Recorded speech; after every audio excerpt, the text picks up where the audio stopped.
Next, we hear a joint statement by Ryan Rowe, Reverse the Trend, Save Our People, Save Our Planet, and Harris Agha, Nuclear AIDS Peace Foundation.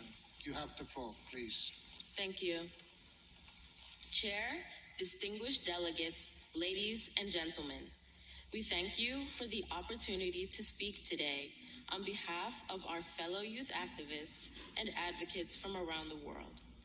Born into a post-Cold War global order, our generation was seemingly predestined to come of age in an era of decreased nuclear tensions, in which such weapons would no longer seem necessary. But the haunting specter of war and conflict has brought the ghosts of a darker past back to the fore. The Federation of American Scientists reports that nuclear arsenals are on the rise.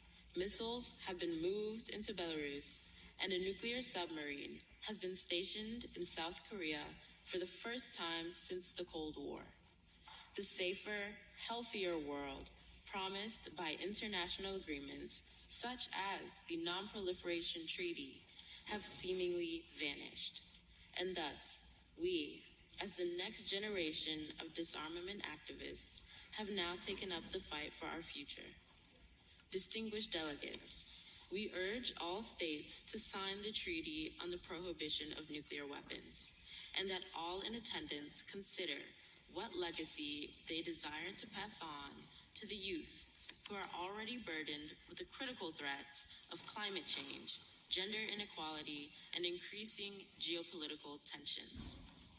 We ask that you consider whether the continued existence of humanity-endangering weapons will ensure that the world left for future generations is a better one.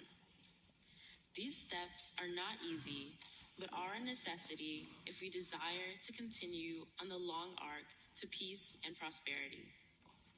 At the same time, we also bear witness to the scars of past crimes committed in the name of security.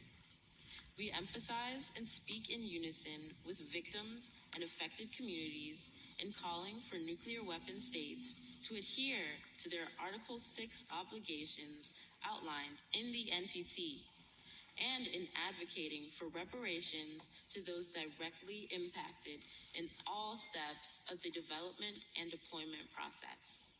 We hear their stories and urge those in attendance to do the same. Distinguished delegates, we do not stand here with malice towards the states who have not signed the TPNW. We imagine a world without nuclear weapons, a world where we need not be frightened of those few who are capable of annihilating millions of lives with weapons of mass destruction, leaving severe environmental degradation in their wake. But disappointingly, we reside in fear of a world whose society is left to ruin because geopolitical tensions and pride leads to nuclear war against the interests and safety of the global community. To the honorable delegates of states who have signed on to both the NPT and the TPNW, we applaud you, but our work is not yet complete. The NPT is only a stepping stone on the path to a nuclear weapons-free future. The TPNW has only been ratified in 68 states with 27 signatories. This is not enough. We call upon the 27 current signatories to ratify the treaty. To each state that has not signed on to the TPNW, we call upon you to follow the path of the 68 states who have carved the way in ratifying the treaty and join us in ensuring a safer, more stable global order.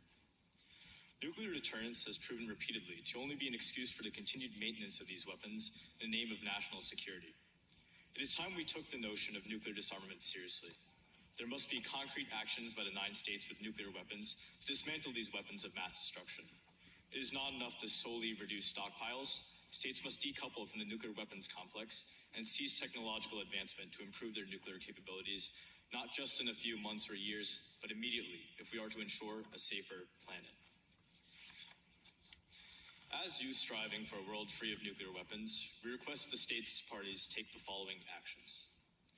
Fulfill the legal obligation of nuclear disarmament bound by Article 6 of the NPT by taking concrete actions to reduce the current highest risk of nuclear weapons use, promote the discussion with regard to the complementarity between the NPT and the TPNW and national governments to further the obligation of nuclear disarmament, recognize the humanitarian impacts and environmental harms caused by nuclear weapons, provide resources and tangible support for communities affected by nuclear weapons activities, foster an environment in which discussions about nuclear disarmament involve youth from all regions, reducing nuclear weapons states' ability to control the narrative, encouraging global participation in the total elimination of nuclear weapons, ensure the participation of youth in all of the decision-making processes to reflect youth voices in nuclear policies of states parties, reduce military spending on nuclear arms and development, and reallocate the resources to other means, such as peace building.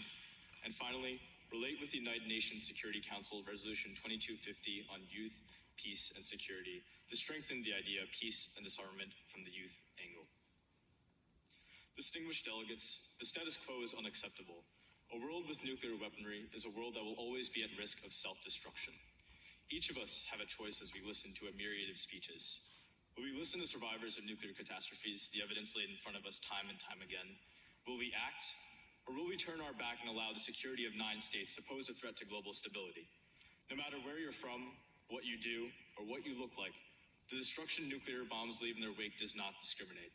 It is imperative that we recommit ourselves to the lessons of past mistakes, listen to the voices of victims, and take compensatory steps to ease their pain. Lastly, it is critical that we rally together to utilize the NPT as a stepping stone to the TPNW, unless we desire to again play nuclear roulette with the safety of ourselves, our planet, and our future. Thank you.